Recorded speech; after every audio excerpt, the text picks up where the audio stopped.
James O'Neill Hughes. I was born in New Orleans, Louisiana, and now I work for Fort Logan National Cemetery in Denver, Colorado.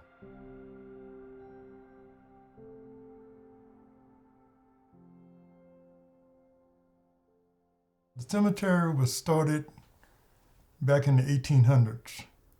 When the Native Americans were moved out, they assigned an army unit here at Fort Logan, and that was to protect the people of Denver from the Native Americans. The cemetery started off under the Army, and in the 60s, it came under the control of VA. The cemetery has 150,000 veterans and spouses buried here, with 108,000 grave sites. And we have enough space for another 250 years.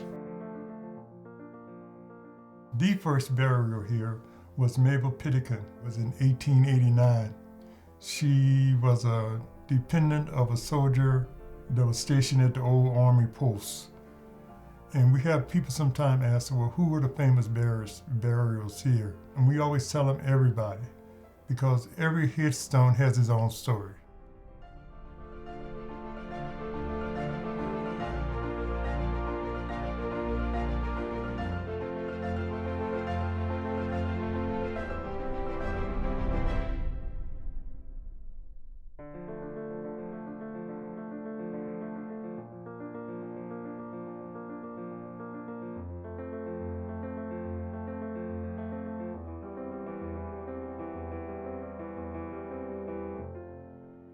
We have a large number of female veterans buried here.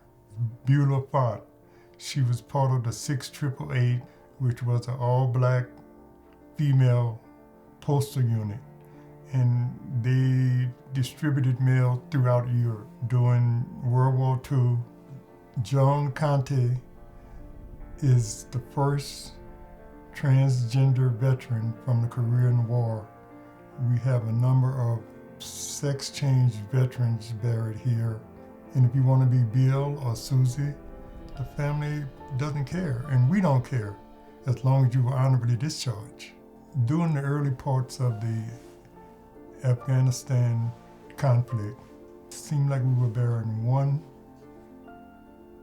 KIA a week.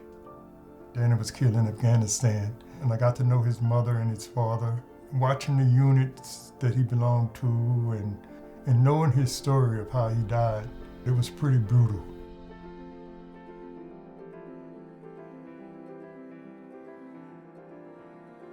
Daniel Daly is a sailor that's buried here that committed suicide. It's hard to say how many veterans we have buried here who have committed suicide. And our job at NCA is not to judge a reason a veteran died or took his life. Our job is to honor them no matter how they passed away. Working at the cemetery, I think I help anybody. I feel as though I'm taking care of the family's last need, and we want families to leave here with a great memory, because that's who it's about. It's not about me, it's not about the cemetery, it's about the family. Whoever that is grieving over whoever we're burying, that's who it's about. So we try to always respect that.